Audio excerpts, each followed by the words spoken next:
start this week in looking at the different types of research methodologies that are available to social workers to conduct research, academic research, to do program and practice evaluation.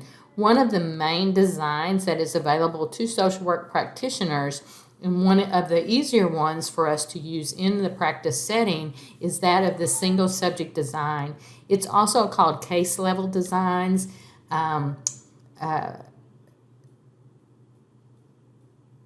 Single system designs, but you want to be sure and distinguish between a case study and case level design, meaning single subject design. A case study is actually a qualitative method using one individual or just one person, where a single subject design is actually a quantitative approach, an objective approach to investigate a single subject. It could be an individual, it could be a family system, it could be an organization.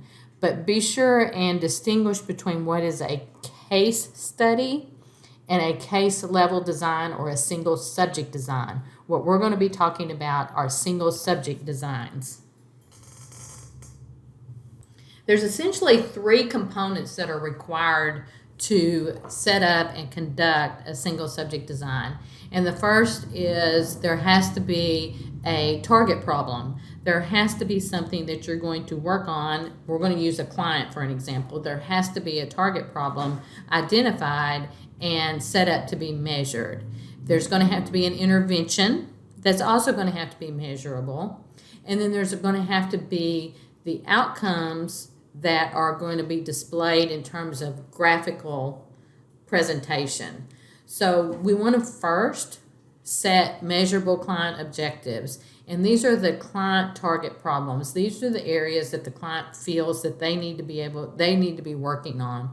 And as a practitioner, sometimes we have to help them understand what that is.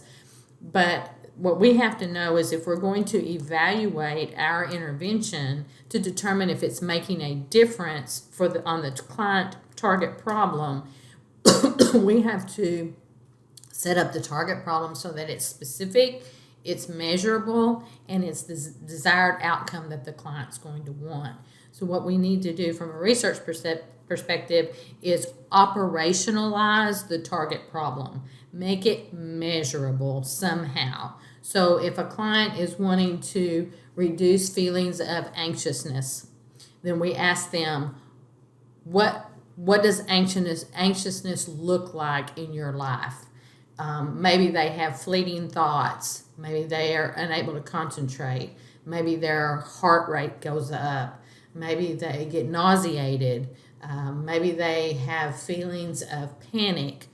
We ask them what that is, and then we have to come up with a way to operationalize that or make it measurable so that we know either the intensity of their anxious feelings, the quantity of their anxious feelings throughout the day, so that then we're able to determine when we implement an intervention with them if we reduce the intensity and if we reduce the quantity of it. That's what I mean by it has to be measurable and specific.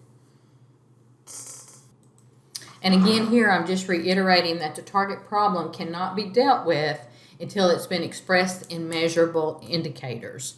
So we can't know if we're impacting the client's target problem unless we can measure it. That's what quantitative or positivist research looks at, is being able to measure something.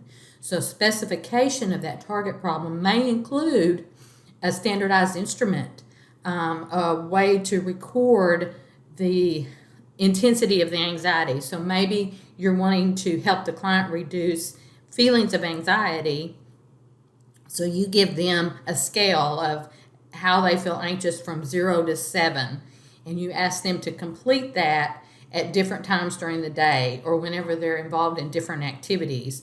Then you have a scale, you have a measure from 0 to 7 that you're actually going to be able to track to see if you can reduce the intensity of that anxiety.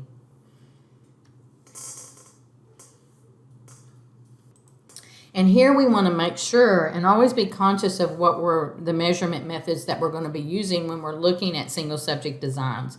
Single subject designs tend to be crafted in a way so that the client can measure things for themselves outside of the therapeutic setting. So we want to be sure that whatever measurement methods we choose, while they're going to be valid and they're going to be reliable, they also have to be feasible for the client to be able to track oftentimes. So if you're asking a client to write into a journal their experiences throughout the day, you're going to have to be very specific as to exactly what they're going to have to write every single day. So whether it's a standardized measurement, whether it's journaling, whether it's counting how many times they say a cuss word, whatever you determine that to be, it's going to have to be feasible so that the client will also be able to track that. Or if the client can't track the behaviors, that there's somebody else in their environment who can observe the behaviors and track the behaviors. This is a cornerstone for the single subject designs. And the benefit to using this methodology in our daily practice is that we may learn more about the client, and the client may learn more about themselves than just the target behavior that we're tracking for improvement. It also may give us information so that we can develop different strategies of intervention, so that we can change the intensity of the intervention and we can explore other areas. That's what's so good about a single subject design, is it tends to give us fairly quick feedback in terms of how the intervention is working, maybe on a weekly basis, maybe every other week, depending on how often you're working with that client. But then you can adjust your interventions and use the different single system design properties to measure those interventions to see which one is going to be the most feasible. The other positive thing about the single case designs or single subject designs is that we use graphs to display the outcomes. So when we collect the data, when we collect the information, when we're measuring that target behavior, we're going to measure it in a way so that we can plot it on a graph. So clients and you are visually going to be able to see how that target behavior, that target change is happening. Is it increasing? Is it decreasing? Is it staying the same? So this is a positive way. You do not have to have a lot of sophisticated statistical analysis or software to do this. This is done in Excel with a very simple, straightforward way to do it. But that visual representation on the graph is one of the benefits of using this methodology, because it gives you a quick down and dirty look at how you're progressing, but it's also a way for a client to see how they're progressing. So it gives some good feedback there. So that's the third thing about the single subject design or single case design, is they use this graph for displaying this data. And typically in the graphs, the horizontal line is the x-axis, the vertical line is the y-axis. A dotted horizontal line will represent clinical cutoff scores. So if you're looking at, say, a standardized scale for a measurement of depression levels, you can, in your graph, have that dotted horizontal line that indicates that cutoff score, and then you're going to be able to plot your clients' scores on that measurement to see where it falls above and below that horizontal line. The dependent variable is going to be placed on the y-axis, and the independent variable is going to be placed on the x-axis. And remember, your independent variable is your intervention. Your dependent variable is the target behavior you're attempting to change. In case-level research designs, single subject research designs, we use A, B, C, and D as representations of the different stages of the models that we're going to implement. The letter A always designates the baseline, and the baseline is capturing the measurement of that targeted behavior without any intervention. So we want to know how this behavior or how this target that the client is wanting to change, how it looks before we begin an intervention. We may not always have that luxury. You may not be able to have a client track how many times they have suicidal ideations before they attempt suicide to determine what that looks like. So it may not always be possible, but in the theoretical real world, you're going to be able to have a baseline. What does this target behavior look like before we're doing the intervention? In this, you need a minimum of 3 data points to get a determination of how that target behavior may be trending. Ideally, you really need 7.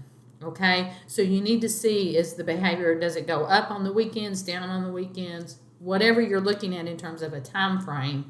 You want to be able to capture that baseline.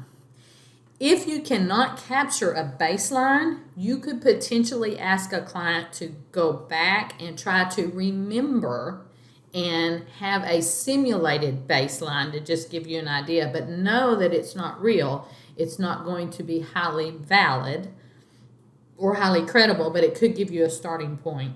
But ideally, we'll always have an A, a baseline.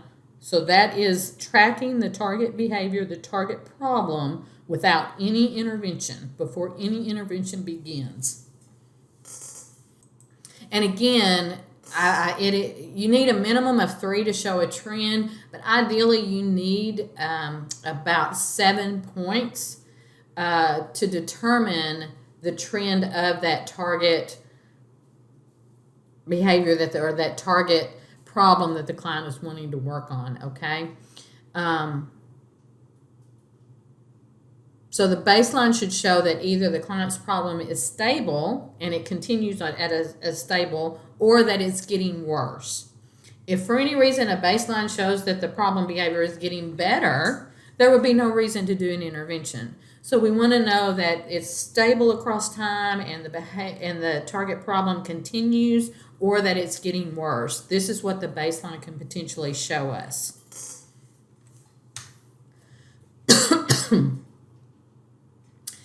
The B design answers the question if the problem is changing while the intervention is being applied. So this is the second stage in a single system or case level design. It's B.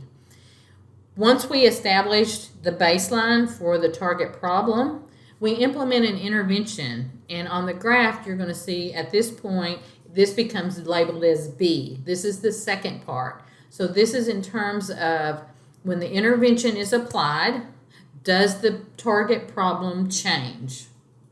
Ideally, if we want to decrease it, it's going to decrease. If we want to increase something, it's going to increase, okay? Now, this is not explanatory, okay? We can't say that from baseline to B, because the target behavior changed, that our intervention is making the difference. We don't have enough data in this model to do that, but it can give us information and feedback to say, if this is happening, then we're going to continue with this intervention to see if we can go ahead and continue on this trajectory down the road. But this is not explanatory, okay? This is just a very basic exploratory case level design. A, B. So let's say we've done our baseline. We've determined that the client's problem is growing worse. We've provided an intervention. During the intervention phase, we start to see a little bit of improvement, but not the level of improvement that the client is really interested in achieving. So we may want to go to a B1, okay? So we have an A, B, B1. And what we're doing is we're increasing the intensity of the intervention. We're not changing the intervention. We're going to increase the intensity, or we're going to decrease the intensity, however that looks at. And that next phase is now represented by the B1. So we have A, B, and B1. And B1 simply represents the phase in which the intensity of the intervention has changed. Okay? We still can't be 100% sure that there's a relationship between our intervention, which is our independent variable, and our target problem, which is our outcome variable. This is still exploratory. But again, it's giving us feedback, and it gives us feedback fairly quickly so that we can help the client to adjust to achieve the goals that they're wanting to achieve. We can always introduce a second intervention. So we have A as the baseline. We have B is the period of tracking that target problem behavior while doing the intervention, the first intervention. If we're still not seeing the results that we need to see or want to see, we can actually go to C and do an entirely different intervention. So then you're going to see on the graph where C begins, okay, and the intervention changes, and then you're going to collect the same data on the target behavior to see if C, that second intervention, is going to make a difference, okay? However, if you do this, you're going to know less about your interventions because you're not going to know, was the original intervention, was it working and then it was just a delayed reaction to the B that the improvement was there? Was it the C intervention that's making the difference? Was it a combination of the B and the C intervention? So if you actually implement another intervention, it's going to muddy the waters some. But again, from the ability to be able to use these components, the A, the B, the C, and track these graphically, you can make a little more sense out of what's going on and what's happening in the real world. That's why this is such a very good research methodology to use in our program and practice evaluations all the time. We don't have to have anything really sophisticated here. And again, it can give us some feedback, give us some information about what could potentially be working.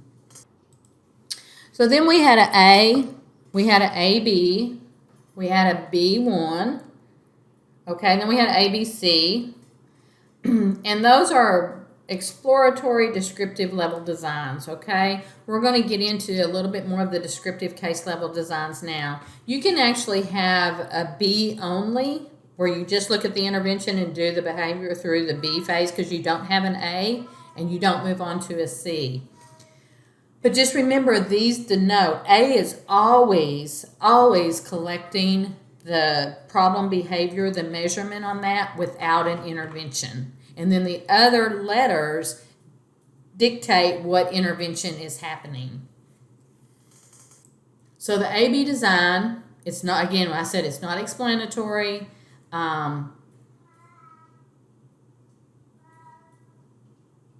But there can be enough data points to indicate that if you have a good baseline and you have a good intervention phase, to demonstrate that there's a relationship between the intervention and the baseline and the targeted problem that's happening there. So again, it's not explanatory. We can't say our intervention is truly making all the difference, but we can say with some credibility that there's a change happening when our intervention is there. And again, remember, we want to always collect baseline data if we can, but again, from a social work ethical standpoint, we have to be reasonable about that, and we don't want to withhold an intervention just to collect baseline data. So we may just get a retrospective baseline data or have somebody else report the client's baseline data, get a historical perspective and not an actual real-world count of that. The ABC designs. A, baseline, B, intervention, C, intervention introduced if the B intervention does not achieve the desired results, and you can even go to a D and have an additional intervention. Again, these are going to muddy the waters because then we don't know which one is really making the difference here. So we want to eliminate that as much as possible. Up front, we want to do our research in terms of the literature. We want to know what interventions are going to work for what client problems based on empirical evidence so that we don't run into where we have to change interventions a lot or add interventions. There are designs in the single system design, the case level designs, that can be considered explanatory. And when we talk about the knowledge continuum, explanatory is that highest level. That's where we can actually say A causes B, that explanatory level. So there are certain designs that are a little bit more complex within these case level designs and these single system designs that can be considered explanatory type designs. The ABA is the very basic. So we get the baseline, no intervention. We do the intervention phase, 1 week, 2 weeks, 3 weeks, a month, whatever that looks like. Then we stop the intervention and we continue to collect the data through another A phase without the intervention to determine, this is kind of a double-edged sword. If we stop the intervention and the problem behavior doesn't return, then we can say that's successful. We can say that the intervention worked, right? Except we stopped the intervention and the problem behavior is not returning. So that's what we want to achieve, obviously. But the ABA can give us a little bit more information. If we stop the intervention and the target behavior returns, then we know it was the intervention, or we have increased credibility to say our intervention was reducing that target problem that the client was wanting to reduce. So they're going to need to continue this intervention to keep the target problem away.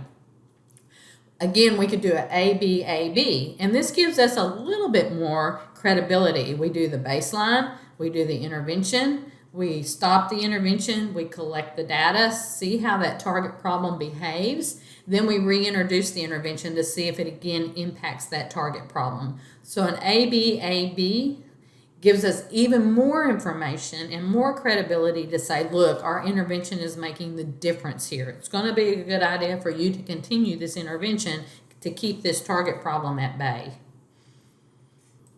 So we can establish some causality with the ABAB design because we've got the baseline of the target problem without any intervention. We track the target problem with the intervention.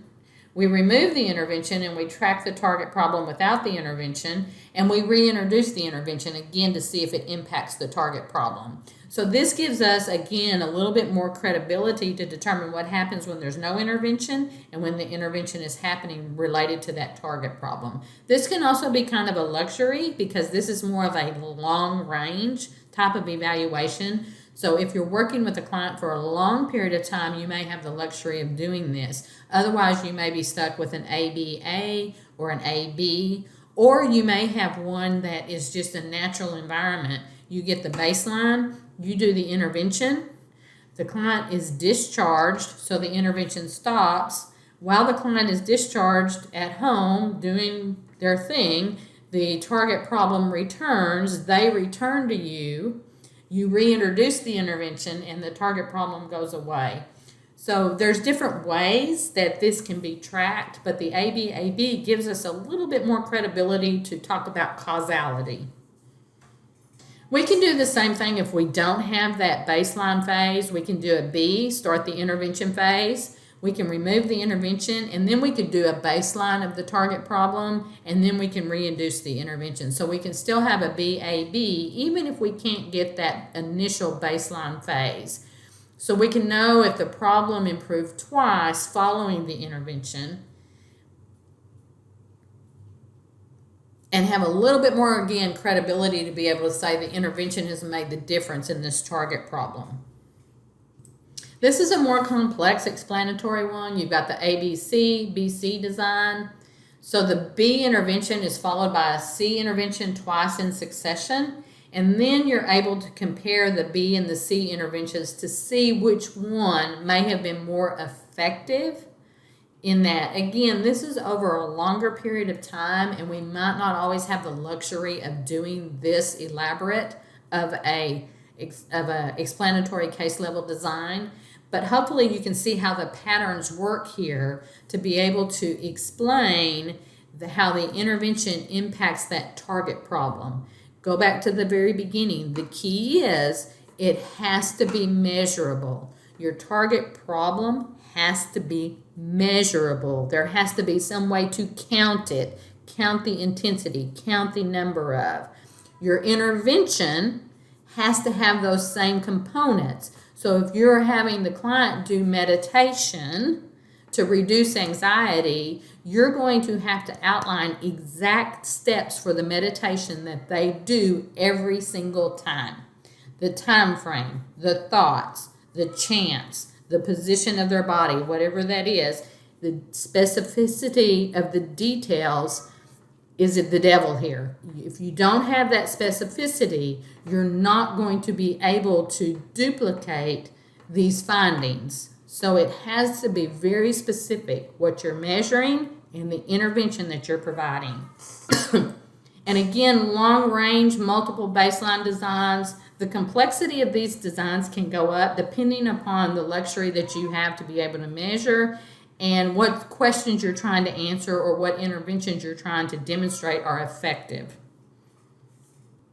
Okay, so whereas the ABAB applies to one case with one problem in one setting, multiple baseline designs can then be used with more than one case, with more than one setting, or with more than one problem.